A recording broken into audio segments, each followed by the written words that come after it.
had a worker shortage before the pandemic, and we know that you've covered this before too, right? We both have jobs without people, and we have people without jobs. So first of all, we need more legal immigration in this country, and we were glad to be called out last night as one of the myriad of groups who believes that that's true, that this country is a great country, and we can do two things.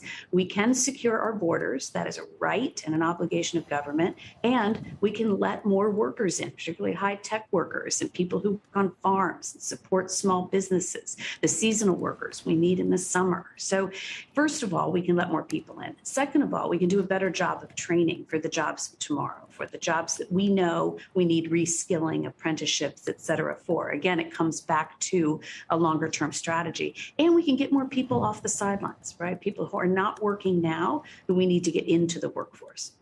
It's such an interesting time in this country. You've got businesses that are reporting incredible earnings. The economy's doing very well. Anybody who wants a job basically can find a job. And yet we have so many things we're concerned about with the outlook on inflation, with what's happening in Ukraine and in Europe. How do your members feel right now?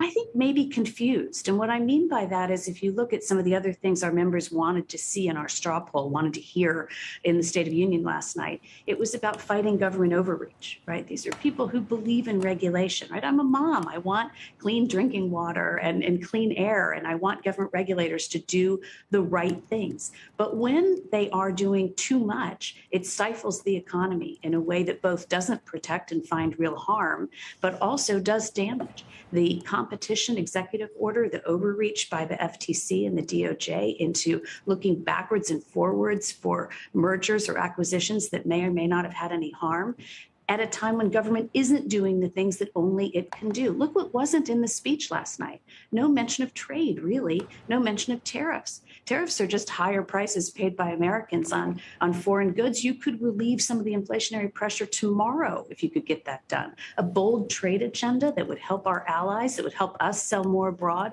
could also have some immediate effects. So I would say the business community is confused why government is spending too much time on the wrong things and not doing the things that only they can do.